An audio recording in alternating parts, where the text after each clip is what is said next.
സ്കൂളൊക്കെ വിട്ട് വരുന്ന സമയത്ത് കുട്ടികൾക്ക് വൈകുന്നേരത്തെ ചായക്ക് ഉണ്ടാക്കി കൊടുക്കാൻ പറ്റുന്ന നല്ലൊരു ഹെൽത്തി ആയിട്ടുള്ള ഒരു സ്നാക്കിൻ്റെ റെസിപ്പിയാണ് കേട്ടോ. ഇത് ഉണ്ടാക്കാൻ എളുപ്പമാണ്, അതുപോലെയുള്ള വീട്ടിലുള്ള ചേരുവകൾ മാത്രം നമുക്ക് മതിയാകും. അപ്പോൾ ഈ ഒരു റെസിപ്പി എങ്ങനെയാണ് തയ്യാറാക്കുന്നത് നമുക്കൊന്ന് നോക്കാം.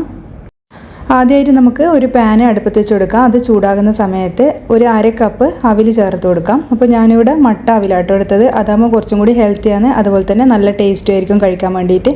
ഇനിയിപ്പോൾ വെള്ള അവിലായി കഴിഞ്ഞാലും കുഴപ്പമൊന്നുമില്ല, നിങ്ങളടുത്തുള്ളത് ഏതാണെന്ന് വെച്ചാൽ എടുത്താൽ മതി. ഇനി ഒരു ലോ ടു മീഡിയം ഫ്ലെയിമിലിട്ടിട്ട് അവിൽ നല്ല പോലെ ഒന്ന് വറുത്തെടുക്കാം.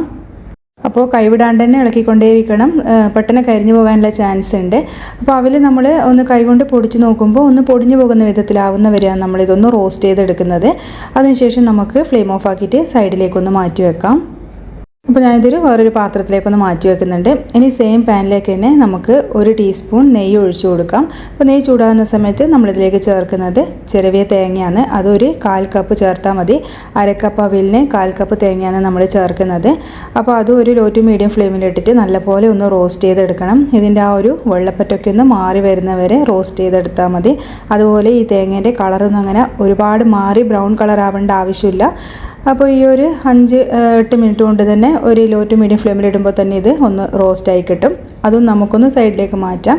ഇനി സെയിം പാനിലേക്ക് തന്നെ വീണ്ടും 1 ടീസ്പൂൺ നെയ്യ് ഒഴിച്ച് കൊടുത്തിട്ടുണ്ട്. ഇനി ഇതിലേക്ക് നമ്മൾ ചെറുതായി ഒന്ന് കട്ട് ചെയ്ത അണ്ടിപ്പരിപ്പ് ചേർത്ത് കൊടുക്കുന്നുണ്ട്. ഇനിയിപ്പോൾ ഇങ്ങടുത്ത് ബദാം, പിസ്ത ഇതൊക്കെ ഉണ്ടെങ്കിൽ ചേർത്ത് കൊടുക്കാം. അതുപോലെ മുന്തിരി ഉണ്ടെങ്കിലും ചേർത്ത് കൊടുക്കാം. അപ്പോൾ ഞാൻ ഇത് മാത്രമേ ചേർത്ത് കൊടുത്തിട്ടുള്ളൂ കേട്ടോ. അപ്പോൾ ഇത് നമുക്ക് ജസ്റ്റ് ഒന്ന് സോട്ട് ചെയ്തെടുത്താൽ മാത്രം മതി. ഇതും കളറ് മാറേണ്ട ആവശ്യമൊന്നുമില്ല. പിന്നെ നമ്മൾ ഇതിലേക്ക് ചേർത്ത് കൊടുക്കുന്നത് ഒരു നേന്ത്രപ്പഴമാണ്. അത്യാവശ്യം മീഡിയം സൈസിൽ നല്ല പഴുത്ത ഒരു നേന്ത്രപ്പഴം കേട്ടോ നമ്മളിതിലേക്ക് ചേർത്ത് കൊടുക്കുന്നത്. അതുപോലെ കറുത്ത് പോയ പഴമൊക്കെ ഉണ്ടെങ്കിൽ നമുക്ക് കളയേണ്ട ആവശ്യമൊന്നുമില്ല. നമുക്കിതിലേക്ക് ചേർത്തിട്ട് നല്ലൊരു സ്നാക്ക് തയ്യാറാക്കി എടുക്കാം. അപ്പോൾ പല ആൾക്കാരും കറുത്തുപോയ പഴമൊക്കെ കഴിക്കാൻ ഇഷ്ടമില്ലാണ്ട് ചാടുന്ന കാണാറുണ്ട്. അപ്പോൾ അതിൻ്റെ ആവശ്യമൊന്നുമില്ല, കളയേണ്ട ആവശ്യമില്ല. അപ്പോൾ പഴം ഇതുപോലെ ഒന്ന് കട്ട് ചെയ്തിട്ട് കേട്ടോ നമ്മൾ ചേർത്ത് കൊടുക്കുന്നത്. ഈ ഒരു സമയത്ത് നമുക്ക് നേരത്തെ തണുക്കാൻ വേണ്ടി മാറ്റി വെച്ച അവിലും തേങ്ങയും മിക്സിൻ്റെ ജാറിലിട്ട് ഇതുപോലെ ഒന്ന് പൊടിച്ചെടുക്കാം. അപ്പോൾ നമ്മൾ പഴം ഇതാ ഏകദേശം ഒന്ന് കളറൊക്കെ മാറി ഒന്ന് വാടി കിട്ടിയിട്ടുണ്ട്. അപ്പോൾ അത് നമുക്കൊന്ന് സൈഡിലേക്കൊന്ന് മാറ്റാം. ഇനി നമുക്ക് സെയിം പാനിലേക്ക് തന്നെ ശർക്കരേൻ്റെ പൊടി ചേർത്ത് കൊടുക്കാം. അതും ഒരു 1/4 കപ്പാണ് എടുത്തിട്ടുള്ളത്. ഒരുപാട് മധുരങ്ങൾ കൂടി പോകണ്ട, ഇതെല്ലാം കറക്റ്റ് അളവാട്ടോ. ഇതുപോലെ എടുത്തു കഴിഞ്ഞാൽ എല്ലാം നല്ല അടിപൊളിയായിട്ട് നിങ്ങൾക്ക് ഉണ്ടാക്കിയെടുക്കാൻ പറ്റും. അതുപോലെ തന്നെ ഏകദേശം ഒരു 1/4 കപ്പോളം വെള്ളം ഞാൻ ഇതിലേക്ക് ചേർത്ത് കൊടുത്തിട്ടുണ്ട്. ഇനിയിപ്പോൾ പൊടി ഇല്ലെങ്കിൽ നിങ്ങൾക്ക് സാധാരണ ശർക്കര എടുത്തിട്ട് ഇതുപോലെ പാനിയാക്കി എടുത്താലും മതി. അപ്പോൾ ഈ ഒരു ശർക്കര പാനി ഒന്ന് നല്ല പോലെ തിളച്ച് വരുന്ന സമയത്ത് നമ്മളിതിലേക്ക് നേരത്തെ പൊടിച്ച് വെച്ച നമ്മുടെ അവിലും തേങ്ങയില്ലേ അതും കൂടിയും ചേർത്തിട്ട് ലോ ഫ്ലെയിമിലിട്ടിട്ട് നല്ല പോലെ മിക്സ് ചെയ്യുന്നുണ്ട്. അതുപോലെ ഈ ഒരു ശർക്കര പൊടിയിൽ കല്ലും മണ്ണൊന്നും ഇല്ല കേട്ടോ, അതുകൊണ്ടാണ് ഞാനിത് അരിക്കാണ്ട് ഇങ്ങനെ ചേർത്ത് കൊടുത്തത്. അപ്പോൾ ഇനി നമ്മൾ ചേർത്ത് കൊടുക്കുന്നത് നേരത്തെ നമ്മൾ വാട്ടി വെച്ച ആ പഴവും അണ്ടിപ്പരിപ്പും കൂടി ഇതിലേക്കൊന്ന് മിക്സ് ചെയ്ത് ഇട്ട് കൊടുക്കാം. അതുപോലെ ഒരു നുള്ള് ഏലക്ക പൊടിച്ചതും ചേർത്ത് കൊടുക്കുന്നുണ്ട്. എന്നിട്ട് നമുക്കിതാ ഇതുപോലെ നല്ല പോലെ ഇതെല്ലാം കൂടി ഒന്ന് യോജിപ്പിച്ച് കൊടുക്കണം. നമ്മളെ അവിലും ആ ഒരു തേങ്ങയൊക്കെ ഈ ഒരു ശർക്കര പാനിയായിട്ട് നല്ല പോലെ ഒന്ന് യോജിച്ച് കിട്ടണം. ഈ ഒരു സമയത്ത് നെയ്യ് കുറച്ച് കുറവായിരുന്നു, അതുകൊണ്ട് ഞാൻ ഇതിലേക്ക് കുറച്ചും കൂടിയും ചേർത്ത് കൊടുക്കുന്നുണ്ട്. അപ്പോൾ നെയ്യ് എത്രത്തോളം ചേർക്കുന്നോ അത്രയും ടേസ്റ്റാണ്. അതുപോലെ തന്നെ നെയ്യ് ചേർത്താൽ നല്ല ഹെൽത്തിയാണ്. അപ്പോൾ ഇത് വീണ്ടും നമ്മൾ നല്ല പോലെ യോജിപ്പിച്ചെടുക്കുന്നുണ്ട്.